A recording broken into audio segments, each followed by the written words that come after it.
What's up, everybody, and welcome to or back to the channel and another edition of Movie Mondays, where I look at 4 movies that I watched in the last week. I give them a thumbs up or a thumbs down depending on whether I liked them and whether I think you'd like them.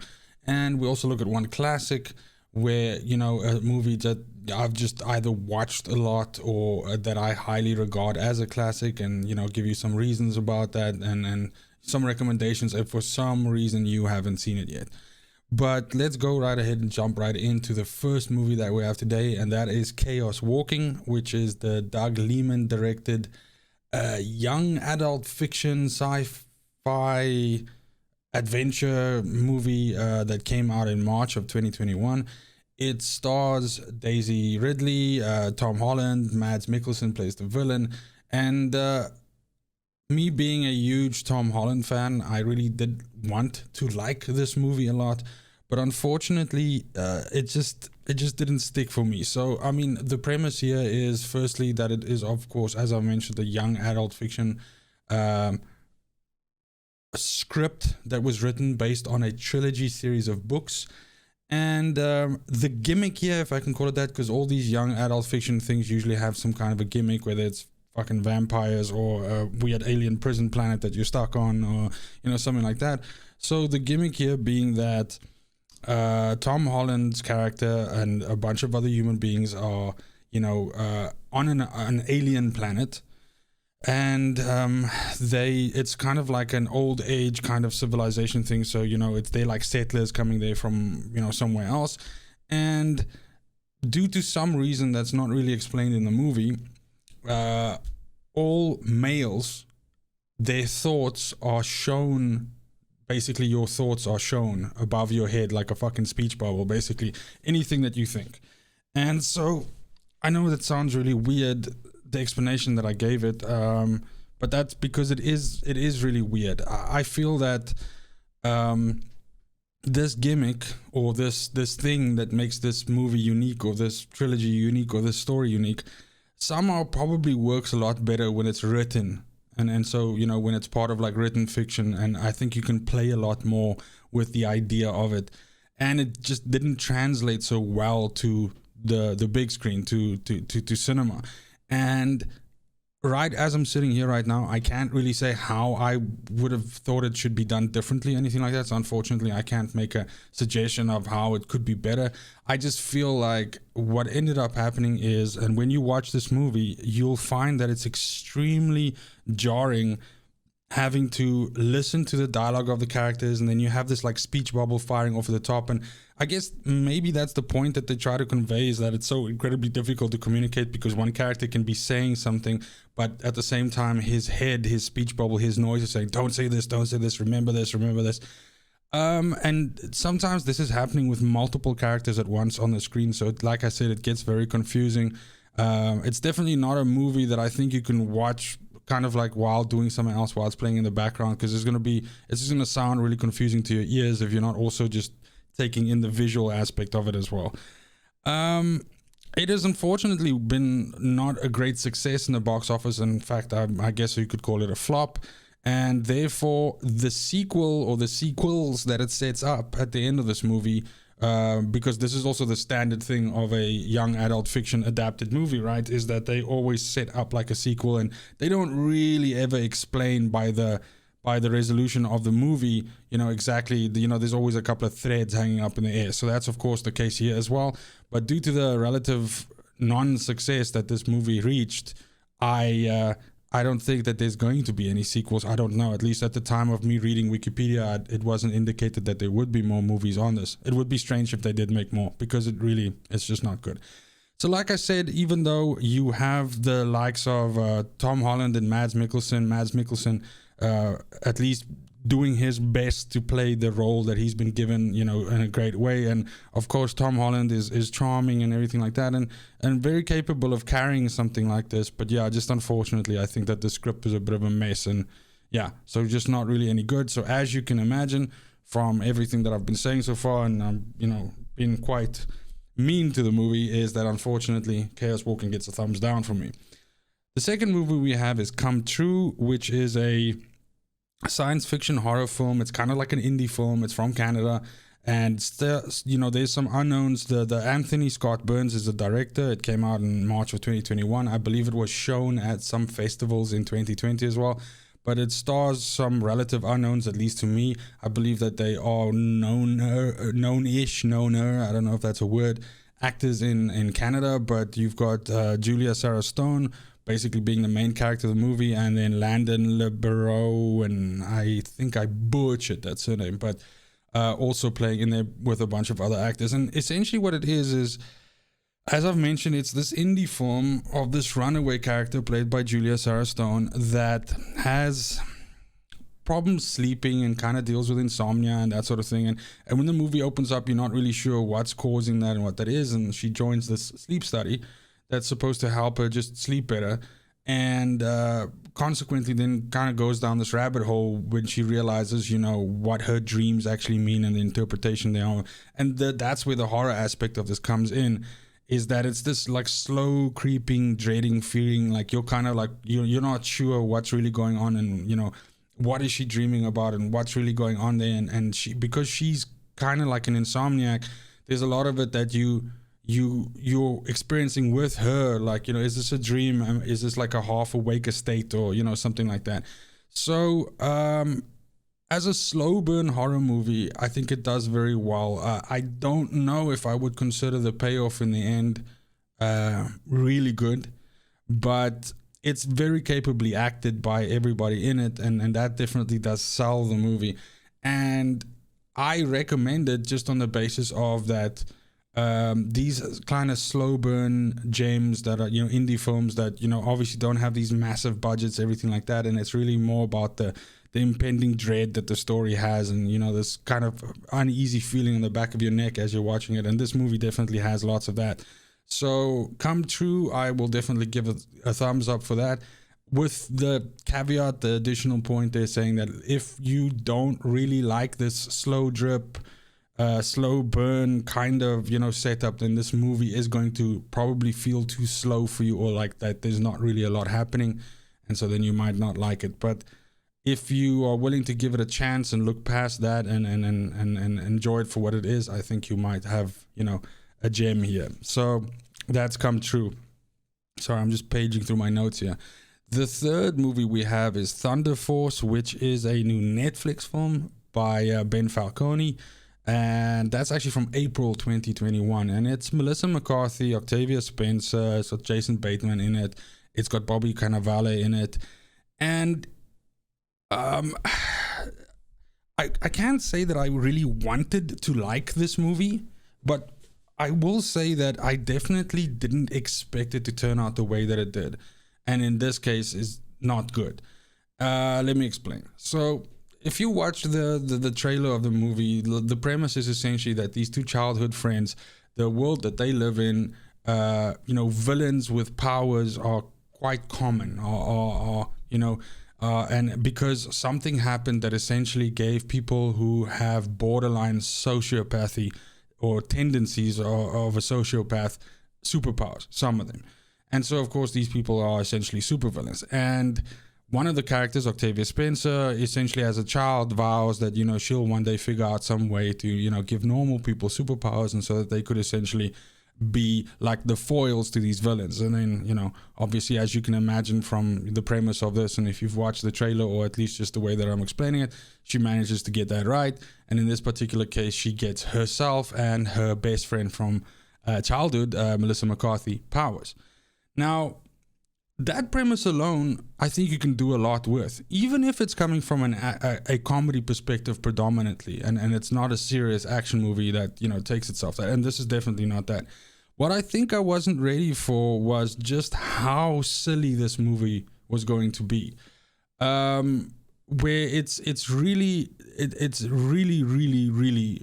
silly, and to the point where it becomes nonsensical, and in my opinion, it spoiled the movie for me. So again, like I said, I wouldn't say I went in with super low expectations, but I knew that it was going to be a comedy. I mean, it's Melissa McCarthy, right? But I have to say that, she's a very capable comedic actress, and she has some amazing comedy roles under her knee. Bridesmaids, for instance. Again, I use Bridesmaids all the fucking time, but also comes to mind. But this was just too silly, and so I don't know if that means that I'm not the right target audience for this. But the trailer had me in enough of a way that I was willing to give it a try, and unfortunately I was disappointed because it is a bit of a mess, and like I said, it's far too silly. The special effects are also kind of really bad, which is strange because with Netflix it's sometimes, I suppose, a little bit hit or miss. Sometimes the stuff's really good and sometimes it's not. So I don't know what went wrong here. Maybe I'm being too critical. I'm not sure. I wasn't expecting an MCU film. So at the very least that's not what I'm fucking grading this against. But I definitely think it could have been better, and because it's so silly and everything, it also feels like the running time is a little bit padded, even though it's not like a super long movie, but it's even longer than it should be. So it's a waste of Jason Bateman, for instance, for me. Even Bobby Cannavale, I think, as well. Actually, Melissa McCarthy and Octavia Spencer as well. I don't think they necessarily get any chance to flex their comedic chops, where this is all just a slapstick fucking knee slap kind of humor. So yeah, as you can tell, then unfortunately Thunder Force gets a thumbs down for me, and I just really think that more than anything it's probably just like a waste of time. Like, I think you could spend an hour and a half better than this. So yeah, unfortunate. The last one happens to be a Netflix movie as well, and that's Concrete Cowboy, which is a drama film by I think it's Ridey Staub, and it's also an April 2021 release, and basically stars Idris Elba, Lorraine Toussaint, and Caleb McLaughlin, who you'll know as one of the kids from oh my god, did I forget the name now? A few moments later. Fucking Stranger Things. So I have to say that I really liked this. It's based on a novel called Ghetto Cowboy that essentially talks about this underlying cowboy culture. In Philadelphia, there's this community of African American cowboys essentially that still ride horses in the streets. They have stables where they keep these horses, and they kind of live this cowboy life. And in this movie, Caleb's character is a troubled teenager that mother doesn't really know what to do with him. He's in Detroit and everything like that, so she ends up sending him to his father, who's one of these Philadelphia cowboys. Maybe, I guess you could even consider him to be, I suppose, the leader of them. And this character is of course played by Idris Elba. And this is just basically the story of that. So it's a drama, it's a serious film, but it's really elevated by two things, and that's that, I mean, of course, Idris Elba is great, so is the supporting cast. Caleb is a fucking monster. Great acting. I mean, this kid's got it. Like, I'm happy to see the guys from Stranger Things finding success in other movies and basically showing that they're not just like one-hit wonders in that space, or that they were like a child actor and they're gonna have a hard time transitioning to something more serious later on in their life. Caleb's definitely not gonna have that problem. He's definitely got it. He's got the acting chops. I was really impressed. But it's also, this movie has a lot of these Philadelphia cowboy, real life people as actors in the movie. So there's a real authenticity to this as well. And of course, I mean, some of them are not amazing actors, if I can say it that way, but it's pulled off believably. And the fact that it's them gives this movie some kind of, real authenticity when it comes to that, especially one of the characters, Paris, who is, kind of like, I suppose you could say, in charge of the stables where they keep the horses. But I really enjoyed this. I liked the trailer, so I already kind of thought that I was gonna like it. But you always kind of go into these things, especially these dramas, because they tend to sometimes be like Oscar baity. Not that this what this movie was trying to do, but sometimes they come off as extremely pretentious, or just trying to use generic things to target your heartstrings and everything like that, which was not really the case here.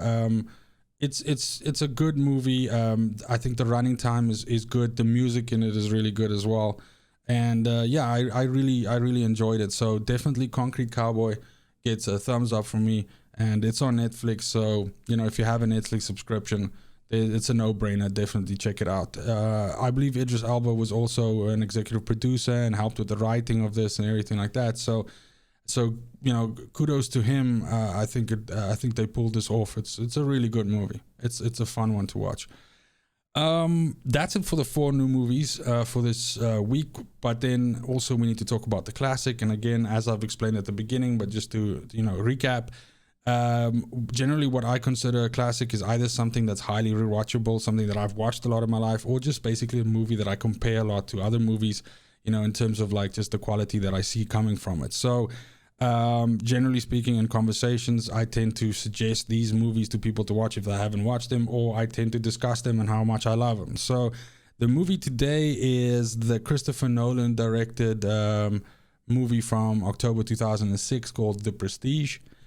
This stars just a whole bunch of people. It's got Christian Bale in it. It's got Michael Caine, Rebecca Hall, Hugh Jackman, Scarlett Johansson, fucking David Bowie's in it, Andy Serkis is in it, Piper Parabo's in it. There's just an insane amount of talent in this movie. And essentially what it is it's these two, magicians that are starting out, perfecting their art and their act and everything like that at the turn of the century, at the end of the 19th century. And due to a tragic mistake while they're both sort of working together, they get caught up in this escalating sabotage of each other's careers as the story progresses on. Like many of, and the thing is, honestly, for my classics, I could do just a whole bunch of Christopher Nolan's because I am a huge fan, but I'm not going to sit here and make you guys watch me fawn over Christopher Nolan. So I chose The Prestige because it is one of my more favorite movies of his, but also because it really does reward repeat viewings. A lot of Christopher Nolan's movies work like that a lot of the times at the end of the movie you learn something that through repeat viewings make a lot of things seem differently, or you understand it better, or take on a completely different angle of something that you wouldn't have been able to consider had you not seen the ending yet. Now this movie is of course based on I think it's a 1995 novel of the same name, and The Prestige essentially means that every magician that produces an act or produces a trick or something like that, this has 3 parts to it, and these 3 parts being the pledge, which is when they show you something ordinary like a fucking pigeon or a rabbit or something like that, and then you have the turn where something extraordinary happens with this thing, so it disappears or it pulls it out somewhere or something like that. And then the prestige is essentially the 3rd step, when you then in your head want to figure it out. But the funny thing here is that human nature, actually you want to be fooled. You kind of want to understand it, but at the same time as well, you want the mystery to be intact, because as we all know, anybody that's ever watched the magician's act and then eventually found out exactly how that person did it or how the trick actually works, 99% of the time it's actually a letdown. When you realize that it's such a simple thing, or it's such an easily overlooked thing that actually causes this illusion to work, and so therefore it takes away a lot of the power of it. And that's really what this is about, to me at least. The movie is this kind of idea that that this movie basically shows you the price of knowing the truth, the price of the truth, and that sometimes it's better just not knowing. Sometimes it's better just letting stuff go and not knowing actually how it works or what the real truth is or something like that. At least that's the message of the movie for me. Now it was really, again, the movie, because of the way that it's structured, because the movie is also built in this way. So the movie is built in this, shows you something ordinary, shows how it develops into extraordinary, where you go like, what the fuck, like how does it work? And then proceeds to explain to you how it actually works. And it goes in a completely different direction than you probably thought it would. And it's got, just an amazing twist and amazing twists. There's not just one. But the way that this progresses does leave you, and eventually when you know everything, you're like, it was really like a good mystery, and you kind of wonder what it would be like to not know how this had turned out. And that's the beauty of this movie, really. So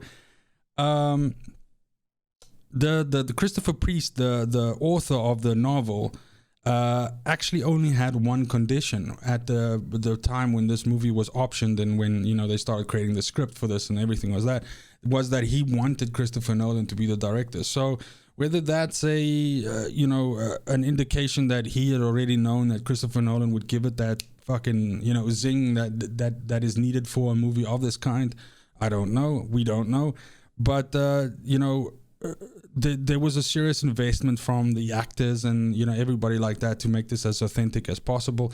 I believe Nolan spent months developing the sets in his garage and the idea of them. Both Bale and Jackman learned actual sleight of hand to do a lot of the more, I wouldn't say beginner stuff, but some of the tricks themselves, so that just to get again at some authenticity, and so that you could actually have the shots of their faces and their hands doing it, and it would be a lot more organic. So that was really cool, and The Prestige has always been a movie that I've returned to. It's difficult for me to say. It would be interesting for me to know how many times I've watched it. I think it's difficult to say at this point in time, but due to its running time, it's also one of those movies that you can watch in like 2 sittings or something like that. But there's just a lot here, and it's told very well. The cinematography is fantastic, as Nolan's work usually is. And yeah, just killer performances by all of the actors on this. So just highly recommend it. If for some fucking reason you haven't seen The Prestige, I cannot recommend it enough. But that's it for today's video. Thank you very much, especially if you made it this far and watched until the end. Please comment and like down below and let me know if any of these movies you've watched them, what you thought of them, any movies that you want me to watch that you've really enjoyed, some favorites of your own. And if you really enjoy content like this, please consider hitting subscribe. I produce content like this as well as other gaming related content almost on a daily basis, and subscription really does help me bring more of it to the channel, and just in general is really appreciated by me. But until next time, have a great morning, have a great afternoon, have a great evening, and see you next video. Fucking cheers.